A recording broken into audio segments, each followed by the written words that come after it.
Muy bien, son las 9 de la mañana con 33 minutos. Damos la bienvenida a la asambleísta Elizabeth Cabezas del Movimiento Alianza País. Le saluda Patricia Chango en micrófonos y Priscila Ruiz. Señora asambleísta, buenos días. Muy buenos días, Patricia y Priscila, qué gusto escucharles. Un saludo cordial a ustedes y a todos quienes están siguiendo la señal de Radio Sensación. Asambleísta, mi primera pregunta parte de antes de que se apruebe la ley de apoyo humanitario, donde existieron una serie de cuestionamientos a la misma, y luego cuando la Asamblea Nacional aprobó este proyecto de ley se produjo una serie de demandas en la Corte Constitucional, tanto por representantes del Frente Unitario de Trabajadores como por el sector empresarial. En este contexto quisiera conocer cuál es su opinión al respecto y qué se debería esperar de respuesta de la Corte Constitucional. A ver, la ley de apoyo humanitario fue aprobada justamente por la Asamblea, fue un proyecto económico urgente que llegó desde el Ejecutivo y al que la Asamblea Nacional le hizo varias añadiduras de artículos importantes referentes fundamentalmente a buscar el bienestar de la ciudadanía. Personalmente yo hice varios aportes a ella, tuve una propuesta de ley que pensaba en las facilidades que el ciudadano requiere en un momento tan complejo como este, donde había que darles tiempo para el pago de obligaciones bancarias, para el pago de las obligaciones con sus arrendadores, para el pago de sus obligaciones de servicios básicos.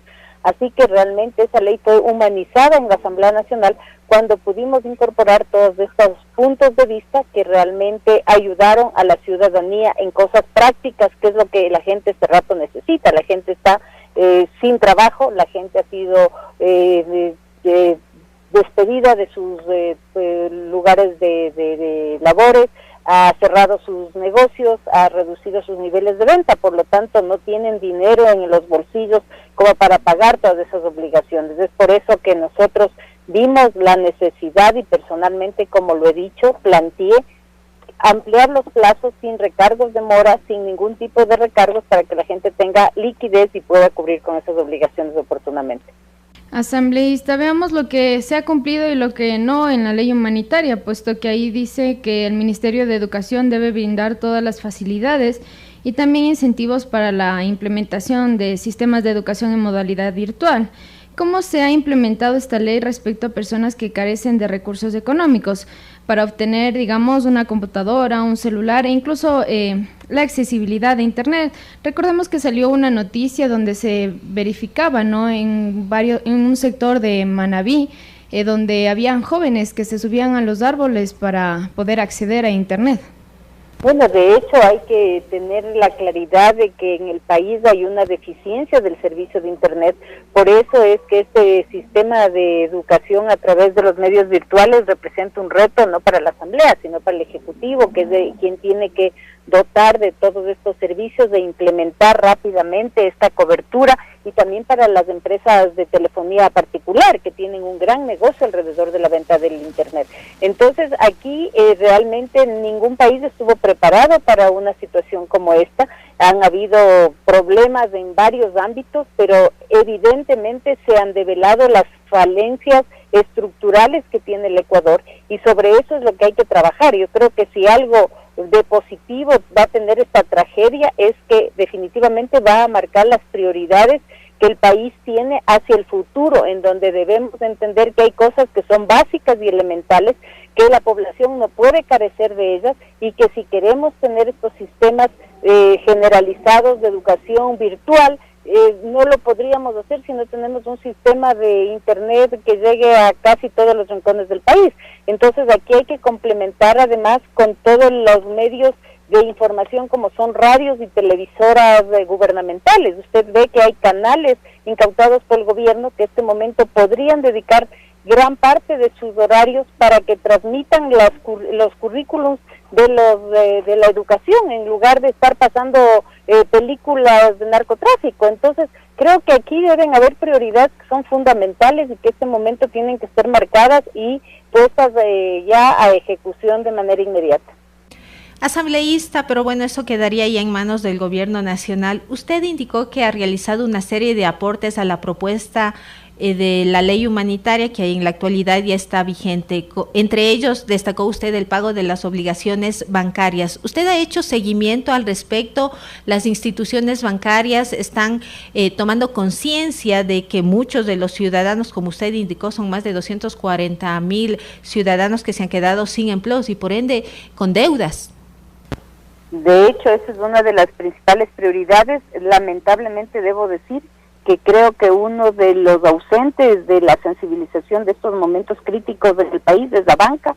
La banca más bien ha tenido un rol de exigencias, de cobranzas anticipadas, de débitos arbitrarios de cuentas de ahorros para pagar créditos de las personas, y creo que aquí realmente tienen una deuda con el país en un momento tan complejo como este. La ley lo que prevé es justamente que se puedan poner de acuerdo las partes para diferir las operaciones de crédito y puedan tener la opción de ampliar los plazos para esas obligaciones. Personalmente, y le voy a decir un caso mío particular, yo he tenido varias obligaciones que he tenido que diferir con las tarjetas de crédito. He tenido la apertura de parte de algunas para así hacerlo, mientras otras lo que han hecho es buscar los mecanismos de incrementar costos por vías de cobranza supuestamente legal, que no he recibido ni una sola llamada telefónica, pero me cobraron la tarjeta de crédito $8 por cobranza legal, $23 por algunas otras gestiones, y así han ido más bien ellos aumentando sus ingresos sin entender que cada dólar es un montón de plata para los ciudadanos. Y en esa línea es penoso decirlo, no ha habido esa correspondencia que hubiéramos esperado los ciudadanos de parte de los bancos, y este rato los bancos deberían procurar bajar tasas de interés, flexibilizar sus pagos para no perder a los clientes, porque lo peor que puede pasar es que un cliente quiebre y quede pues endeudado y no le pague al banco esas obligaciones. Entonces no es cuestión de usufructuar de un momento complejo como el que vivimos, sino más bien de buscar los mecanismos de apoyo para salir adelante todos juntos, que es la única manera de recuperar la economía. Justamente, asambleísta, hablando sobre los mecanismos de apoyo que usted menciona, ¿qué mecanismos se pueden dar desde la ley humanitaria respecto a los préstamos bancarios? Hay bancos que, por ejemplo, piden una serie de documentos, y en esa serie de documentos los interesados pierden la esperanza de continuar con el proceso y adquirir un crédito. Miren, nosotros aquí no podemos cambiar los procedimientos de las instituciones, pero sí hemos dado pautas y guía para lo que es la política pública ya en las instituciones, y justamente el llamado era a flexibilizar los pagos de todas las obligaciones, y obviamente en un momento de crisis como esta los bancos lo que van a tratar es de más bien resguardarse de mejor manera para evitar tener un problema de cartera vencida en el corto y en el mediano plazo. Por lo tanto, hay varios bancos que han ofrecido nuevas líneas de crédito para emprendimientos, nuevas líneas de crédito para refinanciamiento de operaciones, líneas de crédito para pago de salarios de las empresas que no han podido alcanzar sus niveles de ventas adecuados. Entonces, esto ya depende también de toda la línea que en bancos se pueda manejar. Yo he visto, y con buenos ojos, que la Superintendencia de Bancos incluso ha planteado ya mecanismos a las distintas instituciones financieras para que se alineen a esta emergencia del país y sus políticas vayan encaminadas a flexibilizar las formas de pago para todos los ciudadanos y nuevos créditos que son indispensables en este momento. Asambleísta, recordemos que el gobierno aprobó las directrices para que se realicen diálogos dentro de la ley humanitaria entre el sector empresarial y los trabajadores. El objetivo, según se decía en el proyecto de ley, es modificar las condiciones económicas en relación a la parte laboral, pero lamentablemente no sé si se ha malinterpretado la propuesta como tal, porque en muchos de los casos los trabajadores lo que han tenido es simplemente que escuchar el planteamiento del sector empresarial, y en estos casos como tal se les ha bajado sus salarios mucho menos del 50%, hay personas que les han reducido hasta un 55%. ¿Esto es legal, no es legal, como estuvo planteado en el proyecto de ley? A ver, la ley lo que hizo es inclusive dejar aclarada cuál debería ser las condiciones para que una empresa se acoja justamente al despido por causas por fuerza mayor.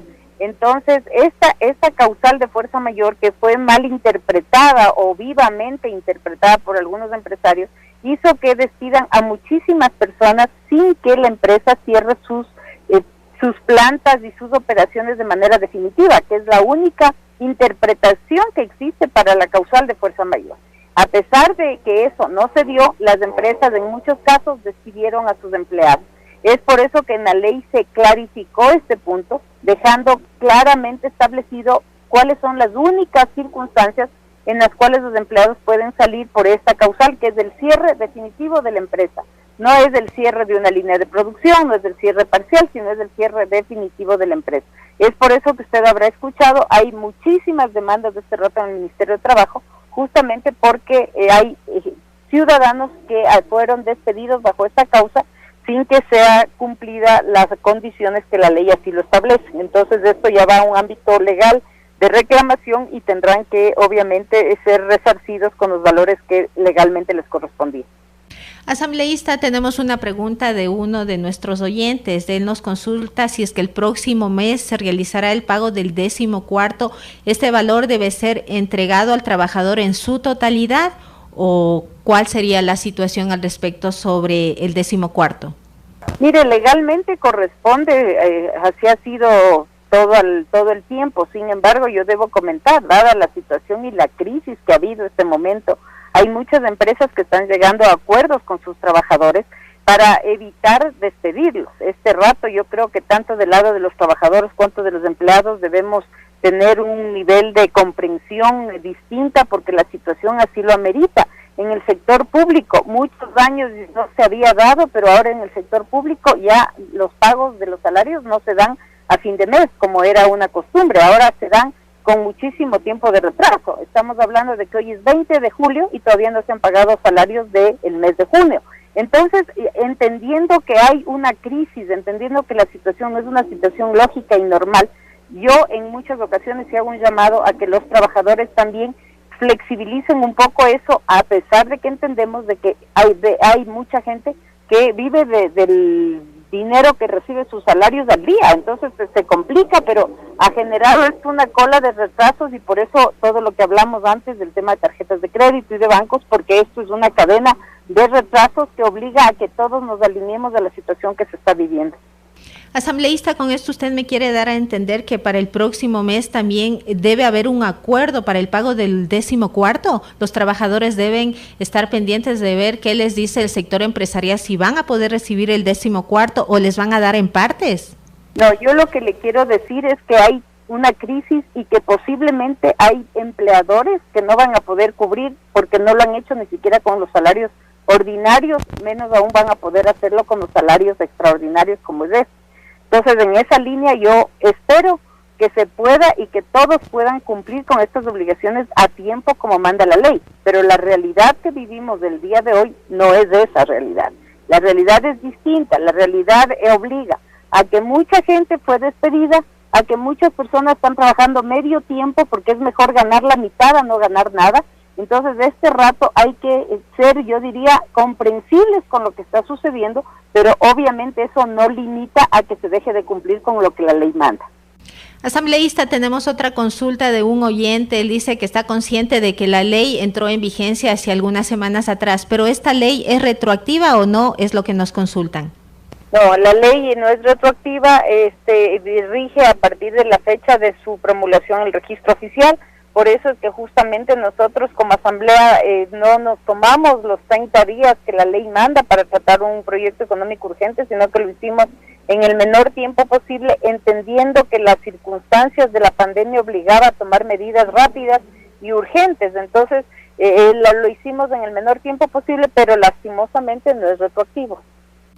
Asambleísta, como usted nos ha mencionado, han habido bastantes llamadas al Ministerio del Trabajo por este tema, ¿no? Pero hablemos también del inquilinato. En el tema del inquilinato, para que los arrendatarios puedan acogerse a la suspensión temporal, debían cancelar al menos el 20% del valor pendiente. Han habido casos que ni siquiera tienen ese 20% y les han desalojado de sus viviendas porque se amparan diciendo que es propiedad de ellos, ¿no? ¿Qué pueden hacer las personas que se quedan totalmente en la calle respecto al tema de inquilinato, asambleísta? Mire, aquí también yo llamo a la sensibilidad de todos. Yo le voy a contar un caso personal. Mi madre tiene una casa donde tiene varios departamentos. Yo soy la encargada de hacer de hacer justamente las gestiones de cobranza.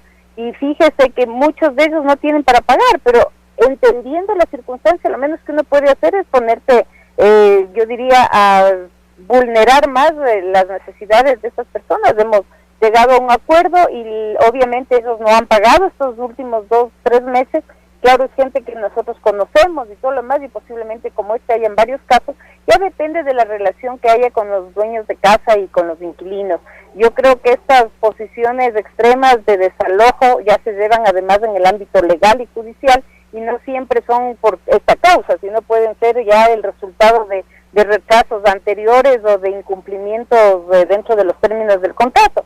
Pero en esta situación yo creo que todos tenemos que flexibilizarnos y todos tenemos que dar la mano, porque siempre hay personas que en este momento no van a poder pagar, y no porque no lo quieren hacer, sino porque las circunstancias les obliga así actuar. Asambleísta, el incremento de servicios básicos también se prohíbe, pero lastimosamente la ley de apoyo humanitario no soluciona este tema de las quejas de los usuarios por parte de la facturación, no tanto del agua como la luz, que se ha suscitado en estos días del incremento. ¿Cómo apoya esta ley humanitaria en este tema? A ver, la ley establece con claridad de que no pueden haber aumentos y no pueden haber recargos de mora. Lastimosamente, se han dado una serie de incrementos y se han dado una serie de pagos de valores excesivos que han sido ya denunciados y que las instituciones están haciendo la revisión correspondiente. Lastimosamente, yo digo, no ha habido aquí los controles necesarios. Entiendo que inclusive han habido falencias en las lecturas de los servicios y por eso se generó todo este problema, pero ojalá esto se resuelva rápidamente, con el compromiso además de las empresas de hacer la devolución de los valores que han sido cobrados en exceso. Asambleísta, con todo lo que está generándose alrededor de la aplicación de la ley humanitaria como tal, la falta de predisposición de muchos de los sectores, en este caso hasta del mismo sector empresarial, bancario y demás, y la situación del incremento de las facturas, ¿usted va a hacer seguimiento a toda esta situación para de alguna manera tratar de ayudar a la ciudadanía en general? Nosotros estamos dispuestos así a hacerlo. Hemos llamado a la comparecencia a varias autoridades, sobre todo de las áreas de servicios públicos, que nos parece que es lo más sensible este momento, y estamos atrás del tema. Muy bien, esta ha sido la participación de la asambleísta Elizabeth Cabezas, quien nos ha acompañado este día aquí en Sensación Matinal, y a quien le agradecemos por habernos estado informando de todo el accionar al interior de la legislatura y como tal de la aprobación del proyecto de ley. Muchas gracias, señora asambleísta. A ustedes, mil gracias, que tengan un buen día. Igual para usted. Vámonos a un corte comercial e inmediatamente volvemos.